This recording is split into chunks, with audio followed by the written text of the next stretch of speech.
Welcome to Alternatives to AA. This is Joshua Robinson, and I've been 3 years sober. And I'm Monique Robinson, and I'm 2 years sober.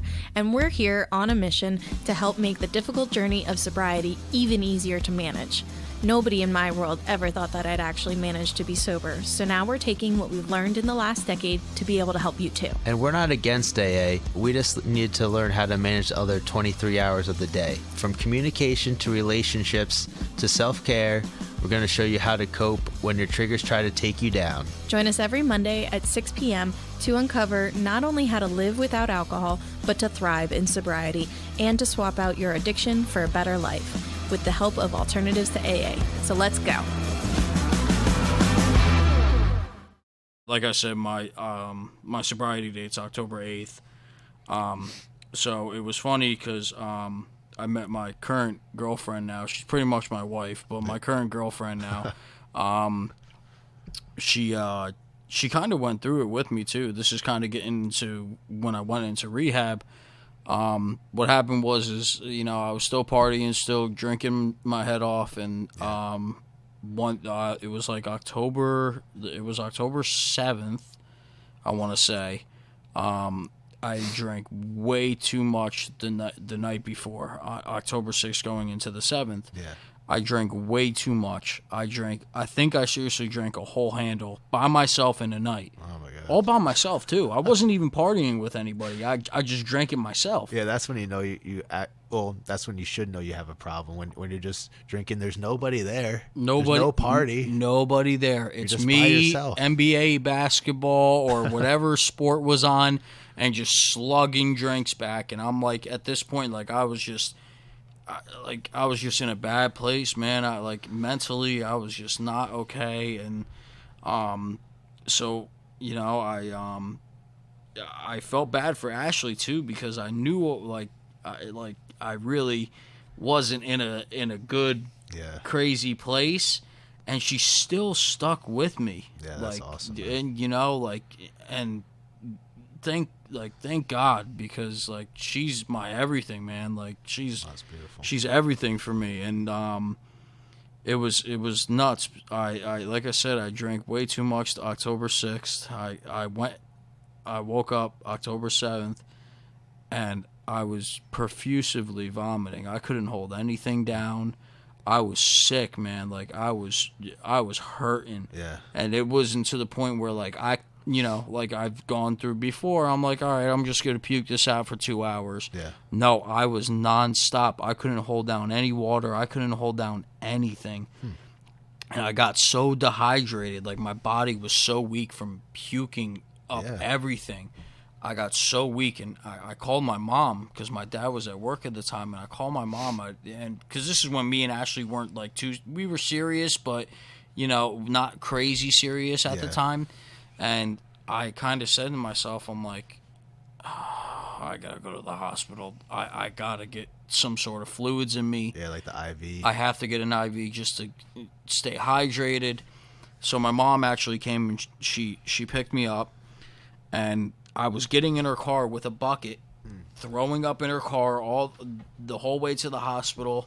Jesus. I finally get to the hospital. I go in, and I told him straight up, I was like, I drank way too much. I can't hold anything down. I need to get hydrated. My anxiety was through the roof. Yeah. I was like, I got to get some Ativan or something in me to just calm my nerves down. Because I don't like hospitals. The hospitals gave me really bad anxiety. Yeah. And I was like, all right. And that's another part of my drinking too, was my anxiety. I started getting really bad anxiety, so I would just drink to mellow myself out. Yeah. So, I was in the hospital, and my mom was there with me when she took me, and I called my father, and I told my dad, I said, hey, I just want to let you know I'm at the hospital. He's like, what why? Asking. I'm like, and I told him, I said, dude, and both my parents knew I was drinking a lot. Yeah. They knew, and I was drinking a lot. Yeah. And so my dad came to the hospital, and like I said, my parents are separated. Yeah. So it was kind of they really didn't they socially talked for me and my sister. Yeah. they like, you know, they still stayed in contact, and, you know, they didn't hate each other. Like, it wasn't like that between them.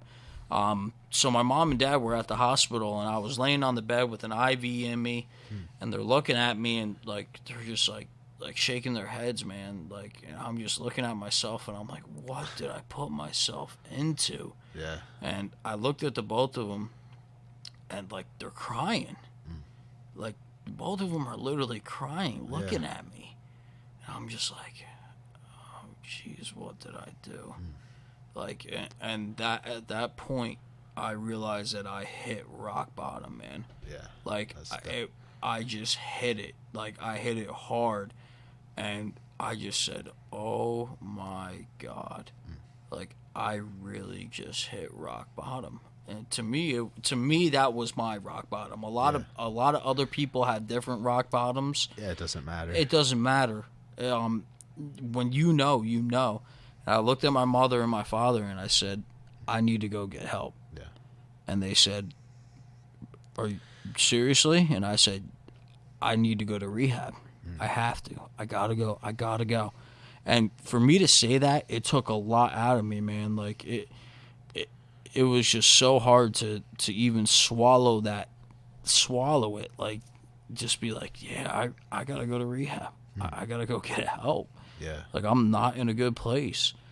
I'm mentally not in a good place. I said, I gotta go. So next day, my mother and my father both drove me 45 minutes. I stayed they weren't playing around. They're like, you want to go? Let's go. Yeah, like, let's go. Like, dude, they knew, man. Like, they knew. And they were like, all right, so we're gonna, my mom was really good with, like, researching stuff and everything like that. And she was like, all right, I'm on it. Like, he already said that he wants to be in this. Yeah, so like, we're going. Yeah, like, they both knew, like, how bad my drinking was. Like, they would even talk about it on the side. Like, me not knowing that my parents would even talk about it. Yeah.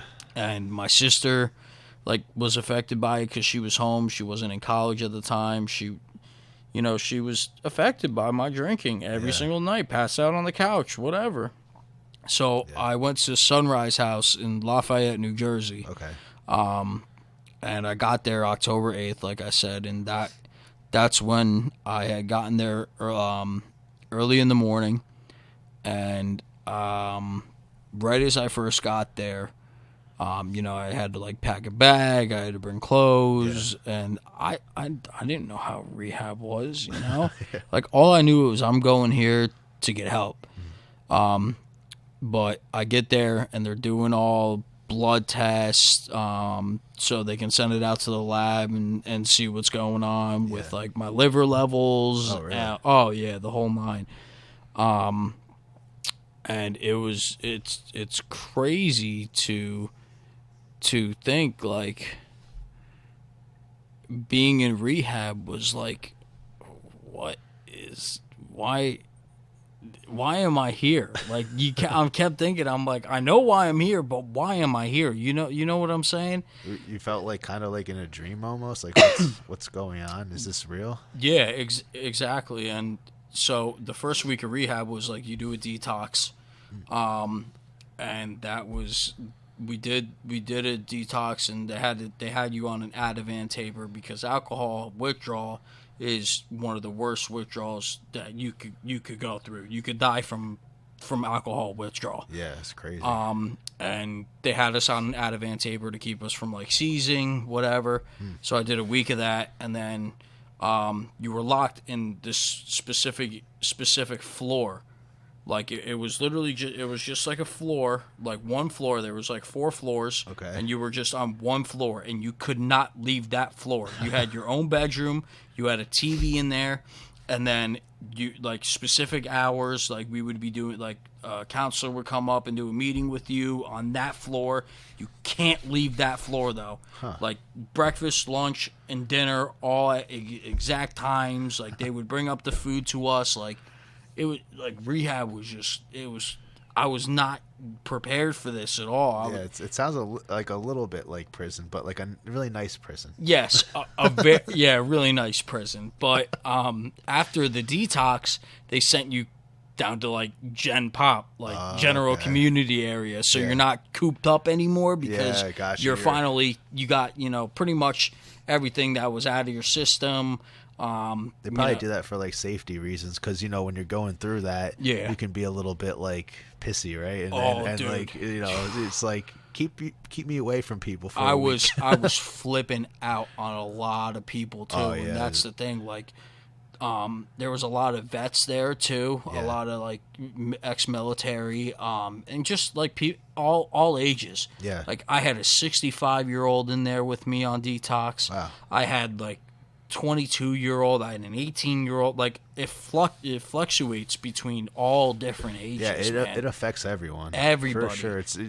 It's not like, it affects like poor people, rich people, all these. You know, like you go to AA meetings and you'll see like some guy like, I'm like was a CEO of a company or this or that, and it's crazy. It doesn't really matter who you are.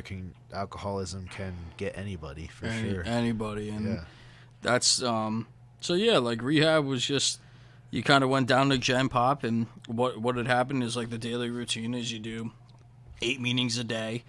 You said 8? 8 meetings a day. Wow. A day. That's it. For an hour each. So this whole full school day. Yeah, pretty much. And then you'd have your breakfast, like breakfast before all the meetings. Gotcha. You go down, do a couple meetings. Like you split off into groups. They had like men and woman meetings, because there was women in there as well.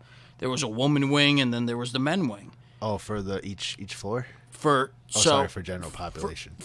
Like there was a woman's side and there was a men's side. But for like bunking, like where you stayed, there was like on the opposite side of the building, there was the woman, and then on our side was like the men. Like we had 3 floors of like guys, and then they had 3 floors of like girls on their side. So it was like we had girls during the meetings and stuff like that, but some like halfway through the day we would do, you know, the guys would stay in the big room, and because there was more guys than there were girls. And the girls would go into another room and they would do their little talk, and then we would do our talk as the men, you know, and that's just how it went. But like it was nice because like they had a ping pong table, they had a workout area that you could do, like it was like the Ritz-Carlton of rehabs pretty much. Like we had a lot of stuff we could do, but it's just it's a lot in a day to do like 8 meetings for an hour every single day you're there. Yeah. You're up at 6:45 in the morning every single day. Very structured. Like that's just how they wanted it to be. It was a very structured. I could see why that is, because when you're drinking, like things become less structured, and then you just like you jump into, you're just in chaos. Like everything's crazy all the time, and so maybe that helps people like get their, I don't know, get some structure in their life going, you know? Yeah. I don't know. that's just how it was. And I met a lot of good people in there, still people to this day that I still talk to. Oh, really? From rehab.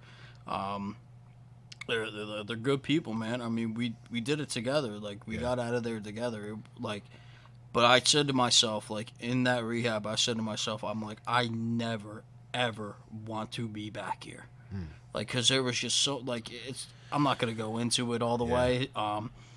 It's not a place that you want to be. I promise to anybody who watches this podcast, like, this is not a place you want to be, because you just feel cooped up. You feel terrible for even being there. Like, why did I do this to my family?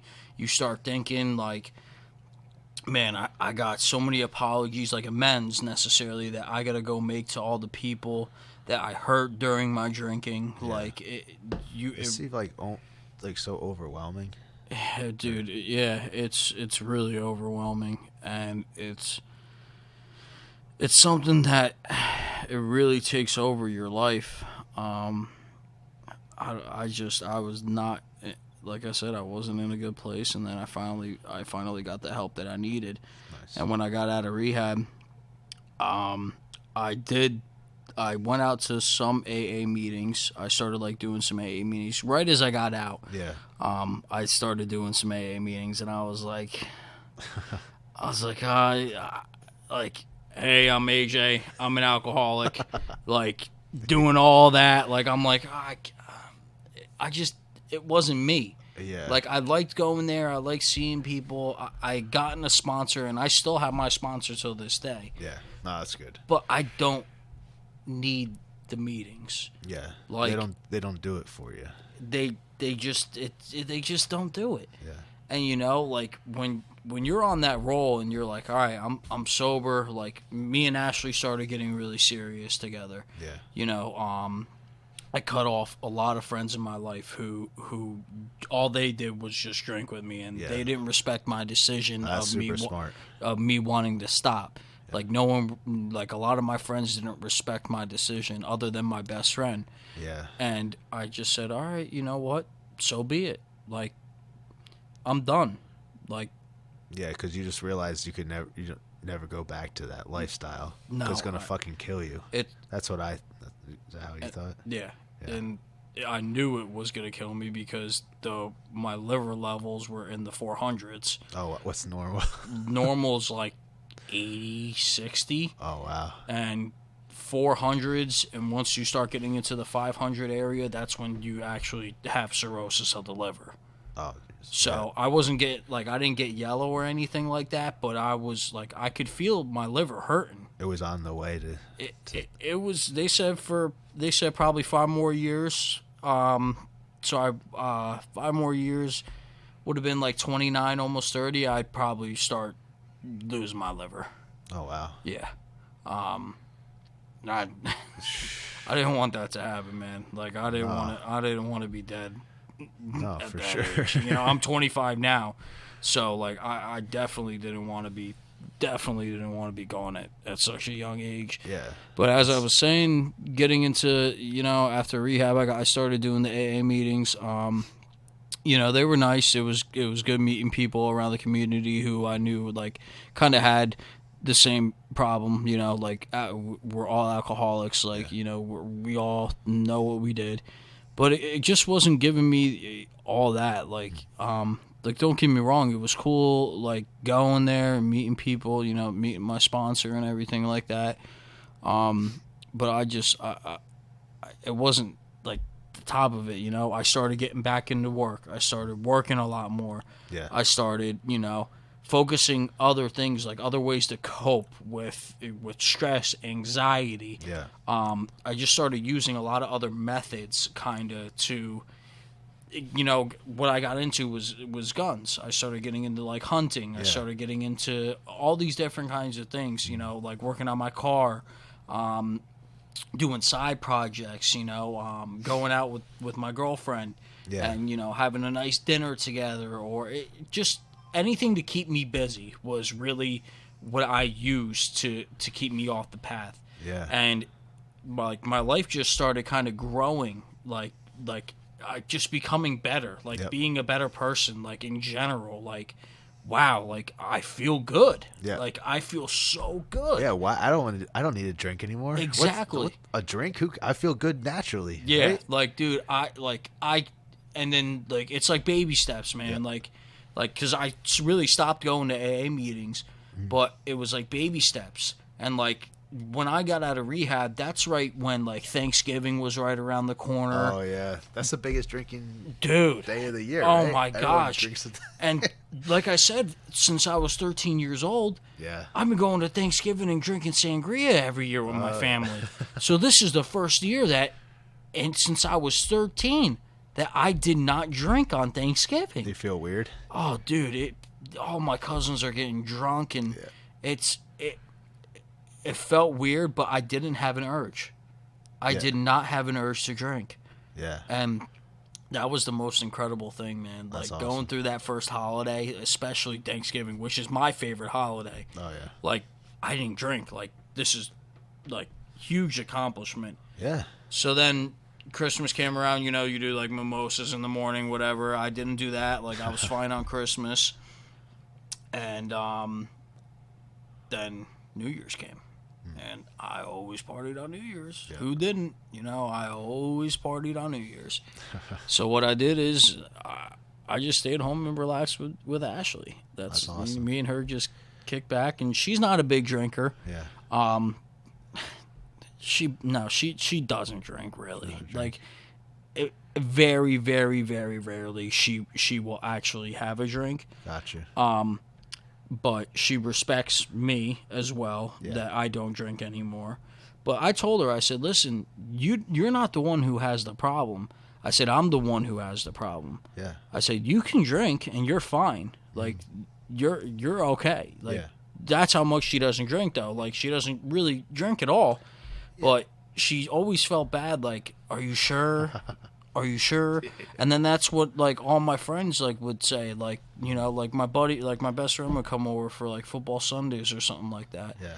And he'd be like, are you sure I can have a beer? I'm like, bro, you can have a beer. Like, that's fine. I can't have a beer. Yeah. Like, it's fine, dude. And, like, as time started going on through my sobriety, it got so much easier. Like, dealing with, like, if we were going to, like, a Halloween party, if we were going to, like, any, like, birthday parties, birthday bashes. Yeah. It started getting so much easier for me to be around everybody, and even just smelling it. Like, I was fine. I didn't need it. Yeah. I was still having a great time being my goofy self and still having a good time without the booze. And you can remember more of it, too, probably. Dude, I remembered all of it. I remember all of it. And that's always a good thing. That's the best part. You know, and it just... And thank God for Ashley, man, because she kept me intact. She really did, and she stuck with me through my worst, like through my rock bottom. Yeah. And stuck with me and said, you know what, I'm gonna give this guy a chance. And if she didn't give me a chance, I wouldn't be where I'm at today. You know, we're expecting in July. Yeah. So awesome. That's like huge, man. Like, it's just another step. Like, things are going in the right way. Yeah, exactly. And there's so many other ways that you could.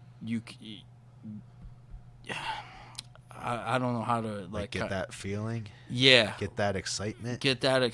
There's so many, like you said, lifting. Like you like to do lifting. Yeah.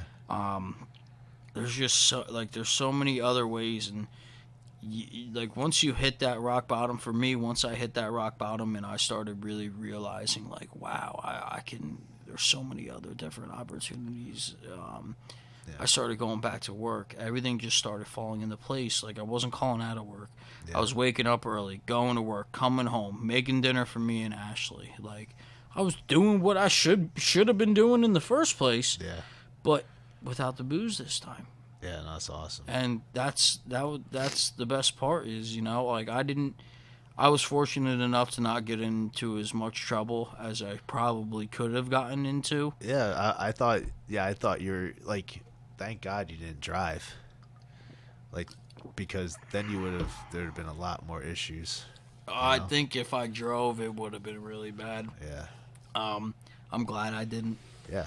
I really am. And, you know, hearing a lot of other people talk about alcoholism, especially people who are on the sobriety path, it's pretty cool to hear from them, like, and hear their stories too. It's cool to hear from a lot of other people, because I've heard a lot of crazy stories. Yeah, sure. You know, I know a guy who's paralyzed because he got into a car accident and driving while drunk, and he's paralyzed from the waist down.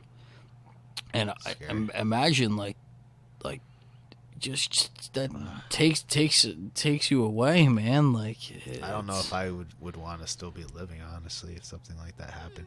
I'd feel so stupid. Like, I'd just like be hating myself so much that I got myself into a situation, and then now I'm paralyzed. Like, what am I gonna do? Yeah. I mean, obviously, like, yeah, dude, I don't even know that.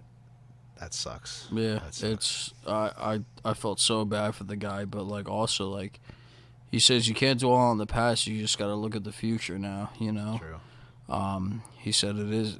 I remember he even said he's like, it is what it is at this point. Like, I just got to keep moving on with my life, and you know, that was good advice for me. And as what I do is I take it one day at a time.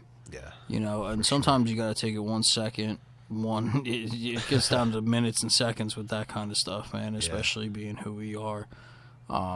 I take it one day at a time. Yeah, That's what I live by. Yeah, and I agree because, you know, even like when things are going good in life and you're on like an upward trajectory, you know, life is still gonna, you know, kick you in the balls sometimes or whatever, you know, and like knock you down, and that's when it gets hard. Because and then you go, well, I've been doing everything right, why is this happening to me? Like stuff like that is when it gets scary, like for me. And like, so I'm like 4 years sober, but there's still days when it still crosses my mind that I want to drink. Like I never drink, and like and if I'm like at a party, like I'll look at drinks for a long time. Like I won't want to drink, but I'll just like be like looking at a drink for like 4 minutes sometimes. I've done that. I see myself looking at like, you know, a beer, for instance. It's like I just like in a trance and then I like get myself out. Yeah, like I don't know what it is. You just like look at it and you're like, sometimes like it gives you like a flashback a little bit of like, I think that's what it is. I remember like what that shit used to do to me. Yeah. Like, oh my God. And then when you're at parties too and you see all these drunk people and how stupid they act. Oh my God, man. That's probably the biggest motivation to not drink. Like you go to your first party sober and you're just like, what the fuck? What's going on? And you're like, is this really fun? This doesn't really seem that fun. But when you're experiencing it and when you're drunk, you think it's the best thing ever. But then when you see it in actuality, like reality, it's totally different. Yeah, sure. And you know, there's a lot of people say like when they first like kind of admit to the fact that they're an alcoholic. And unfortunately, it sucks to say, but some people get it, but some people don't. Like, if you want to live how we live, then you're gonna do what we do. Like, you're gonna find those solutions that can get you through. Yep. You know, like the obstacles that life can throw at you at any time. Yeah. Like that can be a huge thing for people. Like in the beginning, for people, you're like, oh, what do I do? You know, like. I'm tight on money. It can be whatever. I just got in a fight with, with my girlfriend, or I got into a fight with my dad, my mom. It doesn't matter what it is. Like, it's something that puts stress on you or something that irks you. Like, my mind always went to, I'm going to go drink. Yep. I'm going to go drink. This is going to fix everything. You know, it's going to fix all my problems. But that wasn't the case. It didn't fix any problems. All it did was make problems worse. Yeah. And that's all it ever did. And you know, like when I became sober and I got through, you know, rehab and everything like that, I started like I learned a lot of stuff actually at rehab, like coping skills, and you know, and what I found best for me, because it's different for other people. Yeah. Like what I can do is give opinions what I've done for me. But what worked best for me was to just stay busy. Like, stay busy. Like, get into a routine, kind of like I did in rehab. Get into a routine. Go home, like, go to work, make money, go home, come home to a great girlfriend, make dinner for us, sit back, watch a movie, and relax. Yeah. Like, dude, I love staying at home now. Like, I love being home. I love just going home, relaxing, not touching a drink, and just spending quality time with her. Yeah. Like, especially now with her being pregnant and everything. Like, that's awesome. Especially now, because, you know, she's got my baby inside of her, and it's just, dude, it's awesome. Yeah. Life falls into good places, man, when you're sober. Dude, yeah, I totally agree. And it can change so quick too. And that's what, like, a lot of people that, like, you know, they're just so down, and they're like, well, if I start, like, it's not going to get better. It gets better, like, really quick. It does. Like, if you actually put in the effort, you can change your life around in a couple of years. Easily. For sure. Easily. Yeah, like 1, 2 years, 3 years. But you just have to put in a little effort, you know? Yeah. And I maybe I shouldn't say a little effort. You've got to put in a lot of effort, but it's possible. Like and for anybody out there who thinks it's impossible, and you, like, people hear this all the time. They're like, oh, come on, stop telling me this. Stop telling me this. I've heard it. I've heard it. You don't have to tell me twice. Like, listen, Like, don't be afraid to admit that you have a problem. Like, that's the hardest part is admitting that we have a problem. Yeah. Like, that's the hardest part for people. Yeah, I agree. And it's when you finally admit that and you start getting on the right path and you start doing the stuff that you need to do, Yeah. and you're not being stupid anymore, Yeah. you realize, like, holy crap, I really can do this. Yeah. And that's kind of how it started with me, man. Like, it started at a young age, and then addiction runs in my family too. And I knew that, but I never thought of anything of it until I hit that rock bottom point. And usually that's what it takes for some people is to hit rock bottom. Yeah, I would agree. You know, there's people who come to me still, and they're like, hey, like, I know you've been sober. How can I get sober? I said, well, one, stop drinking. I said that's like one of the biggest things you could do to get sober. And you know, it just kind of, it goes. It's kind of like it gets in a flow a little bit. Yeah. You know, like when you first started getting sober, what did you start doing? Like differently? Yeah, just like in general. Like you said, I preoccupied my time with Monique, and we were just like, all right. Because we were both going through it at the same time. Oh, really? Okay. So we both kind of made an agreement. Like I love you, and I want to be with you, but you know, if I'm gonna live like with her, I was like, we both gotta stop drinking. And if you drink, I'm out of here, because I am so committed to not drinking that. If you do that, then it's... And this is you saying it to her? Yeah, yeah. Oh, okay. And just because, like, I was so committed and she was still drinking here and there, and I already, like, stopped for a month or so. But I was like, my life depends on it, right? Yeah.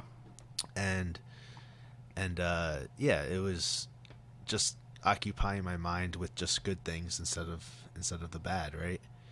And also, like you said, I knew I had a problem. Mm-hmm. And that's the biggest part. You gotta like live in truth, right? And you can't, like, I don't lie about anything ever.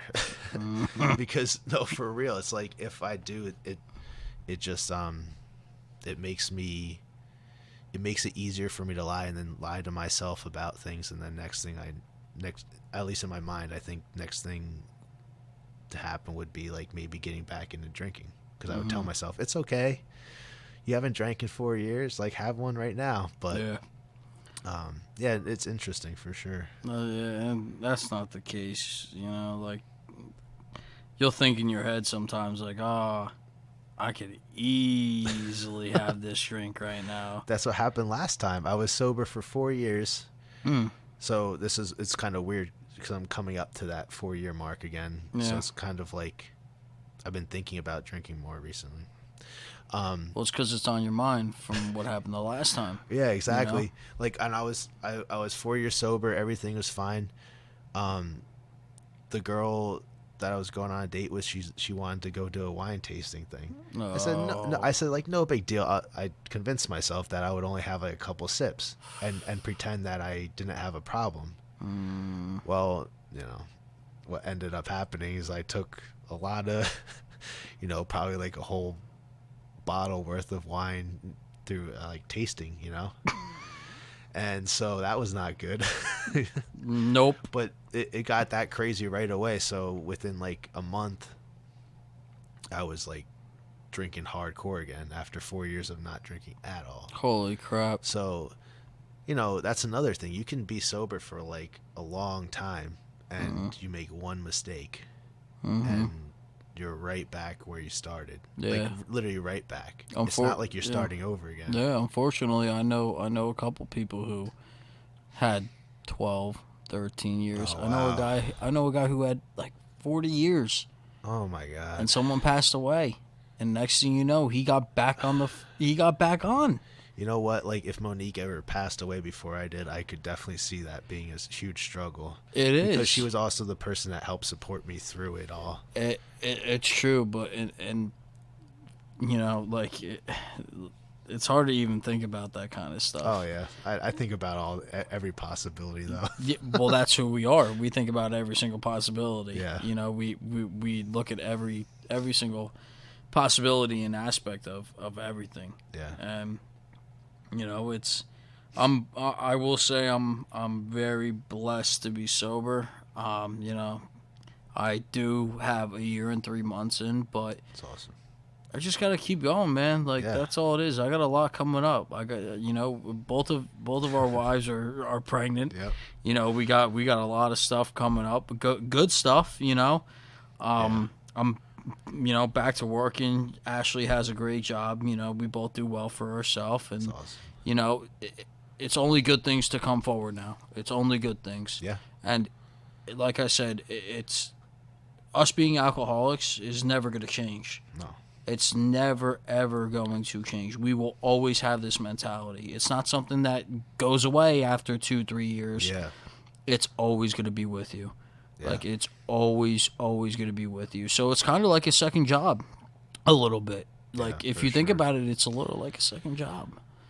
Yeah, it can be really exhausting at times. It can. It gets. But you gotta still go to it.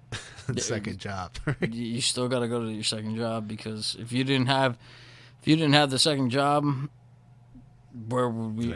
You would think where you are today, and I'd be on a very bad path right now. Oh yeah, yeah. It's something like you talked about. You always got to maintain, and I think a lot of people think like you were saying, after a couple years, oh, you're good, and that's what I thought, and like it's something you constantly have to deal with every day. Some days it's not hard, but other days it's a big struggle, but you got to keep fighting, you know, that urge, you know, to this drink. But yeah, it gets crazy. Oh yeah, sure. It really does. It gets crazy, but you know, you just gotta stay positive. That's like one of the biggest things, is you just stay positive. Find those outcomes and things that you can do to keep you on the right track. Yeah. You know, if you're stressed out, find out what helps you with stress. Find out what helps you, you know, when you get into a fight with somebody, or, you know, things aren't going your way. Say like you had a crappy day at work. Yeah. You know, find something that's gonna do something instead of going right to alcohol. Yeah. You know, like that's what a lot of us alcoholics go to. And yeah, mine instantly goes there. We have to program it to have some other choices, right? Mm-hmm. So if your mind's, instead of going just to alcohol, maybe make a couple more options, like, oh, I'm gonna go, go into the jacuzzi or something. Yeah. Oh, I'm going to, instead of drinking, and I'm gonna stay in there for 20 minutes, and if I still feel bad, I'll go do something else. Yeah, I could do something else. Yeah. But yeah, you just gotta find those things. For me, it's kind of interesting because, I find that the things I enjoy the most were things that I enjoyed when I was a kid. Mm-hmm. You know, I'm sure that's actually not interesting at all, and it's probably the norm, but I didn't understand that.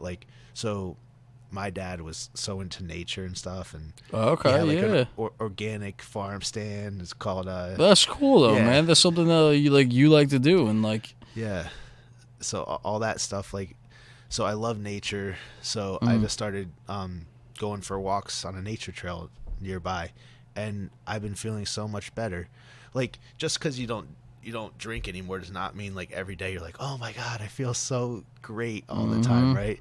So that kind of helped me out. And another thing that I've started doing recently, in the mornings I'll take a cold shower for 6 minutes. Really? Cold shower? It sounds horrible, and it is, but after you do it, you feel really good. I'm gonna have to start trying that.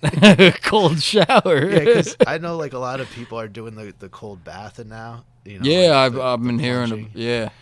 But yeah, I was like, I'm not gonna buy $1,000 tub just so I can freeze in it.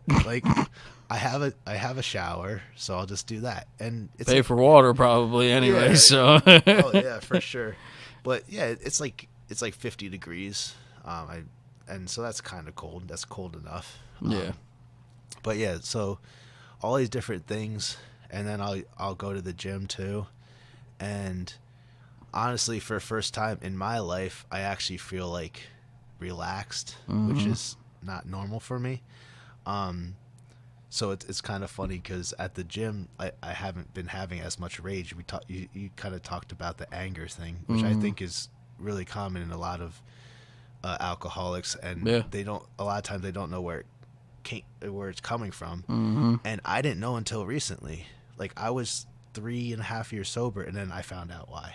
You know, like, but it was like repressed stuff from when I was a kid and whatnot. And that was a lot of part of my problem with my parents separating. I mean, not to say anything, about my parents. Like, it's just how it happened to me. Like, that's just how it was. Yeah, and you probably felt like, is it my fault? Like, did I do something like, or just like the mind games that it kind of plays on you too. Like, you think, like, how the hell did my parents get separated?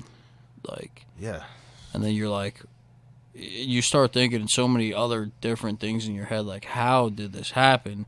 And it's so, like, unfortunately, it's traumatizing. Even as a 16-year-old, a sophomore in high school, it's still traumatizing, man. Like, I can't imagine it. It sucked. Like, everything was so perfect between them, and then next thing you know, it's just, and I found out, like, other things that had happened, but it goes both ways. It takes two to tango, man. Oh, I agree. It takes two to tango. So I agree. It's not something that, like, I don't suppress on it anymore. I got a great stepdad. I love my mother. I love my father, and I forgive.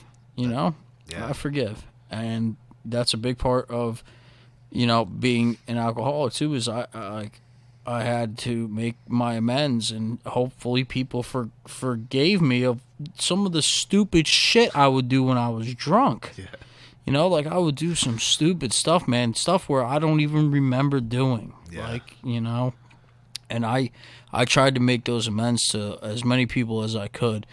But the people who really stuck by me the most was, like, my best friend. My best friend Justin, man, he stuck by through everything with me. Like, he even went when my parents dropped me off at rehab. He even went with them to drop me off at rehab. Like, dude, he was a big part of it. And then when I got out of rehab, me and Ashley really started getting serious. And her mom, like, me end up, like, meeting her mom, and her parents are separated too, so meeting her stepdad, and she told them about, like, me being an alcoholic, and her mom and stepdad don't drink at all. Okay. And they took me in too, kind of like as, like, like, as a son, kind of in a way, and they know that like, I'm on the right path, and I'm treating their daughter with the utmost respect. Like, I love this girl to death.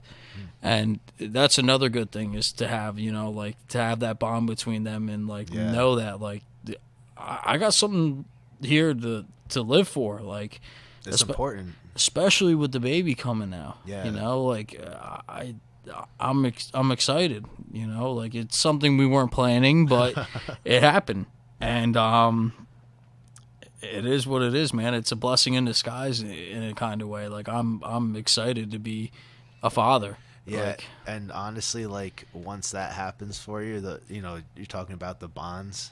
It's going to be even stronger, because that's honestly, I think, a lot of reasons why a person starts to drink is because a certain bond is broken, and they can't find something that can replace it. So I agree. You end up bonding to alcohol. And then you bond to it so much that, like, it ends up being, like you said, all you bond to. Mm-hmm. So one thing you turn to. Yeah. And so, but, like, once you have a kid and everything, from what I've heard, it's like that bond is even stronger, supposedly, which is kind of terrifying. But but it's supposed to be more of a bond than with your own wife, some people have said. I don't know if that's true. It's just a different kind of bond. I was gonna say it's probably like a different kind of bond, but you kind of look at it in a way like, wow, we created this together. Dude, it's crazy. Yeah. Dude, when I found out like I'm going to be a dad, man, I couldn't wait to tell people, but we wanted to wait to kind of like tell people. And it's like everything leading up to where I'm at now. Like I went in the right direction. Yeah. Like, and I'm so glad that I did. Like, yeah, and you can see where it's going. Yeah, exactly. Like I'm gonna be a dad in July. Yeah. Like, and we're having a baby boy, so Ashley's out at Old Navy buying clothes. I'm like, Ash, we're gonna get plenty of clothes. Like, don't worry about buying all this stuff now. Yeah. But she's like, she's excited, man. She's like, I got so much support from her, man. Like, with everything that I have been through, and you know, being with her now, it definitely settled me down a lot. And it settled her down too. Yeah, like, you guys are both supporting each other. Exactly, and that's kind of like how you and Monique are. You know, like you guys both support each other, and that's like the biggest thing. Like, it's rough because sometimes people don't have that supportive system, like support system around them, or support group or support family, whatever you want to say. Some people don't have that support, and it's hard. You gotta try to go seek it out. No matter, I would suggest it because it's the most important thing. If you don't have it, you can't do this yourself. No. You can try to, but it's impossible. If you try to say to yourself that you can do this yourself, no. There's no way that's happening. There's no way. Yeah. There's no way. But like, you know, like especially if you're like you consider yourself a tough guy, you could easily go that route, right? I'm gonna do it myself. Good luck. Yeah, good luck. It's not gonna happen. Yeah. And yeah, that's just. I was gonna say one thing about the baby stuff. Like when you feel the first kick. That's going to be amazing. Yeah, she's not at that point. No, yet. I know. But that's something to look forward to. And I actually felt her Emily's foot. We're having a girl. Mm-hmm. I felt her foot, like, touch my hand, like, both of her feet. Yeah.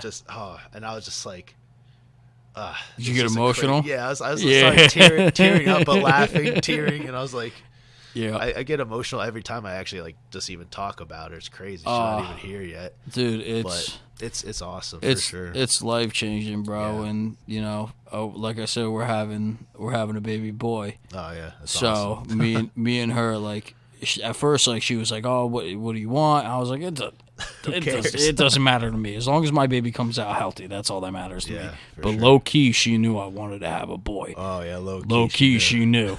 And when we found out it was a boy, I was like, yes, let's go. Like, nice. This, I'm like, nice, I'm getting my boy. That's awesome. But it's incredible, man. I was the first one to cry when we found out that she was pregnant. I was the first one to cry. She didn't even cry. Like, and I thought she would be the one crying, but no, it was me, Mr. Tough Guy over here. Yeah. Tough guys usually have the biggest hearts for sure. They 100% do, man, 100%. But no, man, that's so awesome. I'm so happy for you guys. Yeah, it's incredible, dude. It really shows that you can get through. You can get through anything if you put your mind to it. If you put the work in, the work will show. Yeah, for sure. Like, it will show. You're gonna have your shitty days, like everybody does, man. Everybody has their shitty days. Yeah. But it's gonna show in the long run. That it's gonna show. Yeah. No, I agree, and a lot of alcoholics might like yeah, sure. Like when we're saying this, but this is all real. Like if you put the work in, it definitely you'll see the results eventually. Yeah. You will, for sure. 100%. Thanks for listening to Alternatives to AA. If you would like to contact us directly, please shoot us an email at alternatives2aa2021@gmail.com. We also hope that you continue to join us on Mondays at 6 p.m. You can watch us live on YouTube. You can subscribe to us that way as well. You can leave us a 5-star rating and follow us on Spotify. And if you're on Apple Podcasts, we ask that you please leave a rating and an honest review. We'll see you next week. Bye.